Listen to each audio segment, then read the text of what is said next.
Welcome to the Project Management Prepcast, helping you prepare for the PMP exam.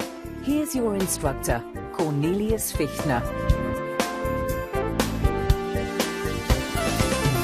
Hello and welcome to the Project Management Prepcast. I'm your instructor Cornelius Fichtner, and I estimate that you will soon be a PMP certified project manager.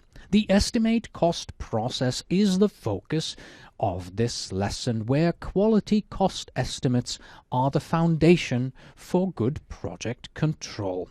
We will do the following during this lesson. We'll focus on the key concepts in estimating costs, define the different cost categories, review the estimate cost process, and examine more closely the inputs, tools, techniques, and outputs. Compare the level of accuracy in different estimating methods, emphasize the importance of setting the right expectations on cost estimates, and explain the difference between ranges of accuracy.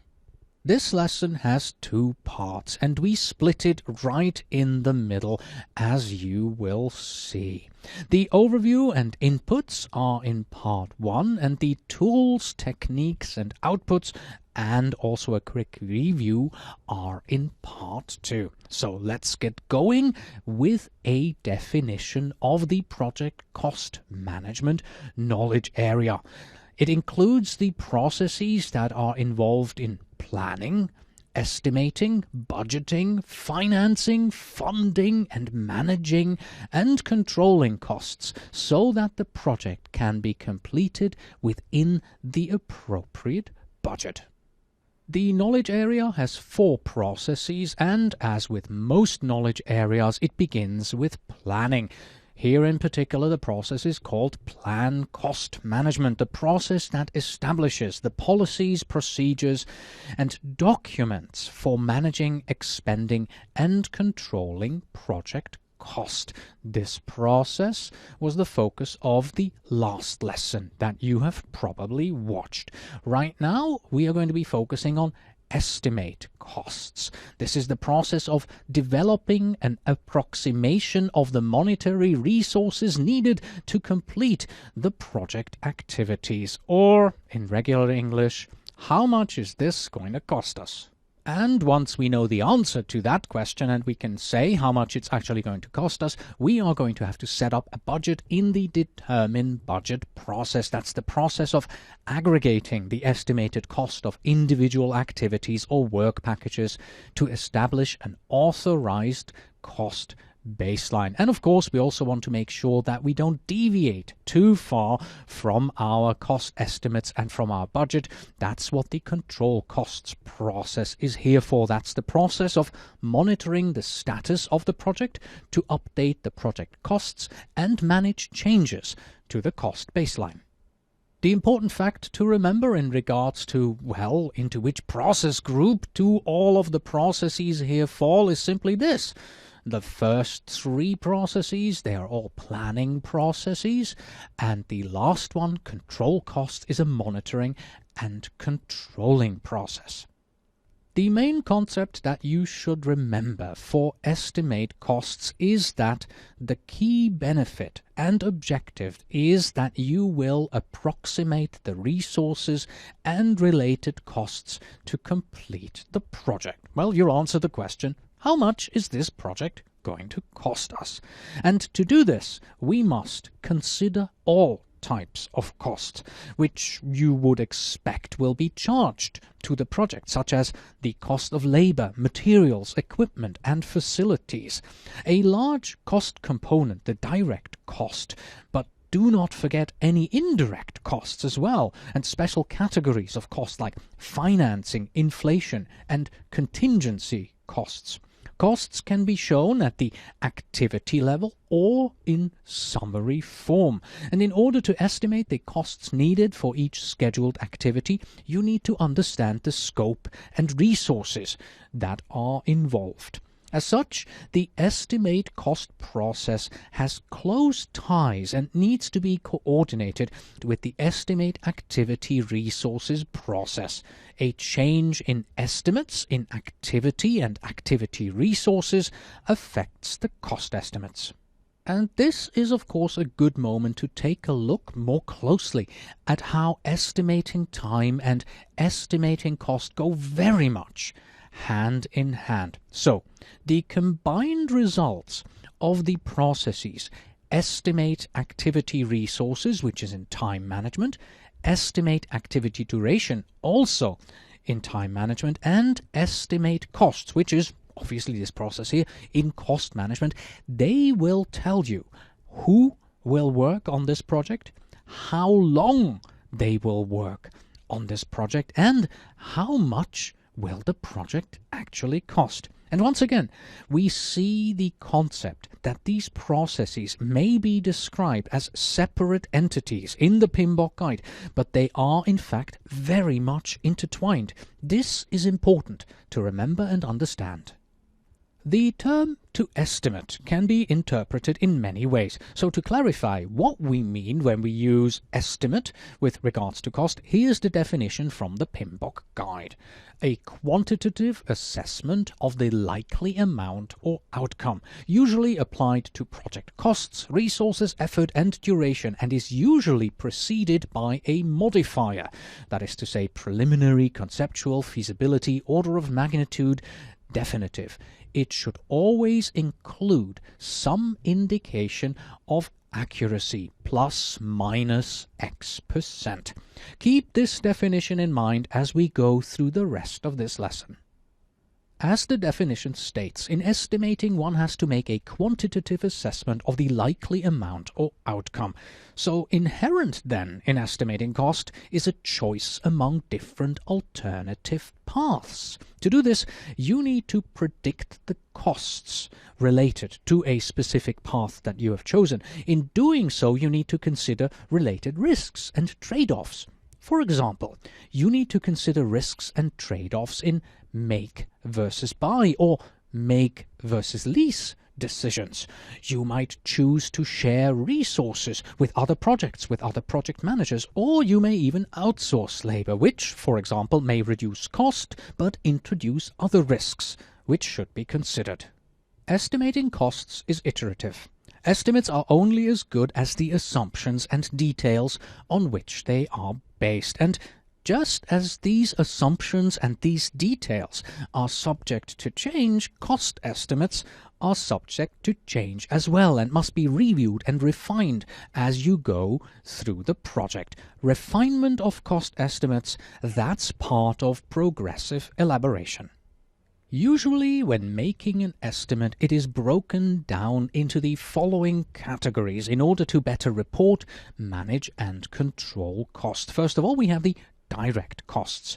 These are clearly chargeable to the project. For example, direct project labor or materials. In contrast, the indirect costs are general costs that your company incurs or is charged across projects, such as taxes, administration, rent, the cleaning crew, overhead costs, etc. We have fixed cost. This is the cost that does not change, even if you produce more output. The initial purchase cost for a machine, for instance, that is fixed cost. We have variable cost. This is, of course, the cost that varies depending on how many items you produce. For example, the cost for the material that you have to buy to manufacture one item is lower than the material you have to buy to manufacture 1,000 of the same. Then we have sunk cost. That is the money that you have already spent. That money is gone and out the door. There's nothing you can do to change it. You have already spent it. Important to note is the fact that if you're looking at alternative actions during your project, then the sunk cost is not to be included in these calculations. Don't look back at the sunk cost.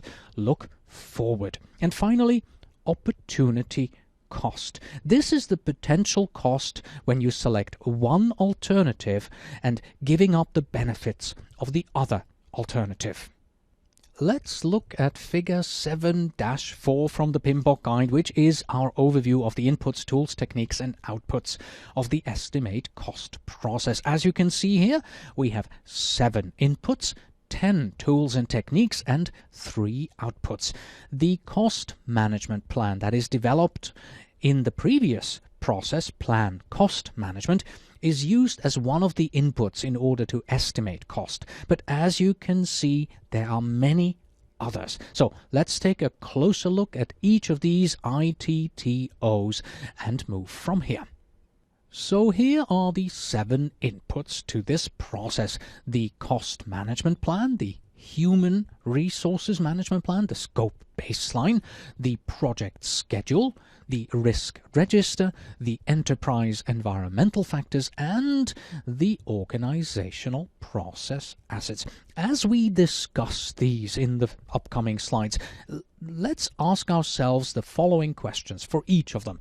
Why do we need them? And where do they come from? In doing so, you will better understand the integrated nature of project management, which in turn will make it much easier for you to recall during the exam. So let's take a look at why these are important inputs in estimating costs. First, we have the cost management plan, which the PMBOK guide defines as a component of a project or program management plan that describes how cost will be planned, structured and controlled. So why is this an input? The cost management plan establishes cost standards, such as units of currency, units of measures, such as staffing hours or staffing days. It may specify a preferred method or technique for cost estimating. Often it describes levels of accuracy and precision that are acceptable or required on the project. And where does this particular input come from? Well, it comes to us as an output of the previous lesson, of the previous process, the plan cost management process. Then we have the Human Resources Management Plan, which describes how the roles and responsibilities, reporting relationships and staff management will be addressed and structured. So why is this an input? Well, labor is a major cost in most projects. The Human Resources Management Plan provides key details on type of resources and their labor cost. For example, the Human Resources Management Plan contains information critical to cost estimates, such as staff acquisition method and costs, cost of employee benefits, costs of office space, cost of rewards and recognition mechanisms. And where does this input come from? Well, it's a Human Resources Management Plan, therefore it was created in a human resources process. To be precise, the Plan Human Resources Management process. Next, we have the scope baseline, and according to the PMBOK guide definition, the scope baseline includes the approved version of a scope statement, work breakdown structure, and the associated WBS dictionary. So why is this an input? Let's begin with the scope statement. In order to quantify the costs of a project, you need to understand the scope as it is found in the scope statement. This will define what is included, what is not included. The scope statement will contain key assumptions and constraints which tie back to cost. It may contain details on any known legal, regulatory or contractual obligations which will likely impact your project costs. The work breakdown structure is the decomposition of the work to be done on the project. It shows any hierarchy, grouping or categorization of the work which may affect how you organize and present cost estimates. And then the work breakdown structure dictionary will have the supporting detail on the components of the project and deliverables and their interrelationships that is required to do an estimate. This would include unique identification numbers and control account numbers, resource assignments and deliverables. And where this input come from? The scope baseline arises from creating the work breakdown structure, the WBS process, under the project scope management knowledge area. Before we move on to the next input, we want to clarify two terms which were used on the previous slide, and they are assumption and constraint. These are very important to understand as they relate to cost estimates. So, the PMBOK guide defines an assumption as a factor in the planning process that is considered to be true, real, or certain without proof or demonstration. As an example, on a 3-year project, it's safe for you to assume that labor rates will change due to inflation. You cannot be 100% certain how much they will change, but for the purpose of planning, you assume that it is true. A constraint, on the other hand, according to the PMBOK guide, is a limiting factor that affects the execution of a project, program, portfolio, or process. For instance, a cost constraint would be that you have to use union worker at a specific labor rate. This is a limitation that is placed upon us because we have to use their rate. There is no negotiation. Let's go back to our inputs, and next on the list we had the project schedule. So why is this an input here? Well, we already covered how the estimate costs process is closely tied to the estimate activity resources process, and of course also the estimate activity duration process. To estimate cost, you need to know the type and quantity of resources that you're going to need on the project. This includes both human and non-human resources. The activity and work package durations will need to be converted into cost. Depending on the activity durations, there could be some time-sensitive considerations. For example, overtime rates, labor agreement clauses, and varying rates for different seasons can affect your estimate. And where does this input come from? Well, it's a time-related artifact. The project schedule shows us what time we have. Therefore, the project schedule was the output from the develop schedule process under project time management. Next, we have the risk register, which, according to the PMBOK guide definition, the risk register is the document in which the result of risk analysis and risk response planning are recorded. So why use this as an input here? Well, we need to understand what risks for the various activities we have to calculate appropriate contingencies and costs. In other words, activities and therefore costs arise based on the risk register. These costs need to be included for the estimate. For example, if there is a negative risk event, which we predict will take place, there's likely to be cost incurred to mitigate that risk. Risk prevention measures may dictate regular inspections. Cost of inspections need therefore to be included in your estimate. Note that the risk register can also include positive risk events, which could mean a potential benefit, and it could mean that it will lower the cost estimates if the likelihood of this positive event here is high. Well, and where does this input come from? Well, if you look at it, it's called a risk register, so it definitely comes to us from project risk management, and in particular, it is an output from the identify risk process.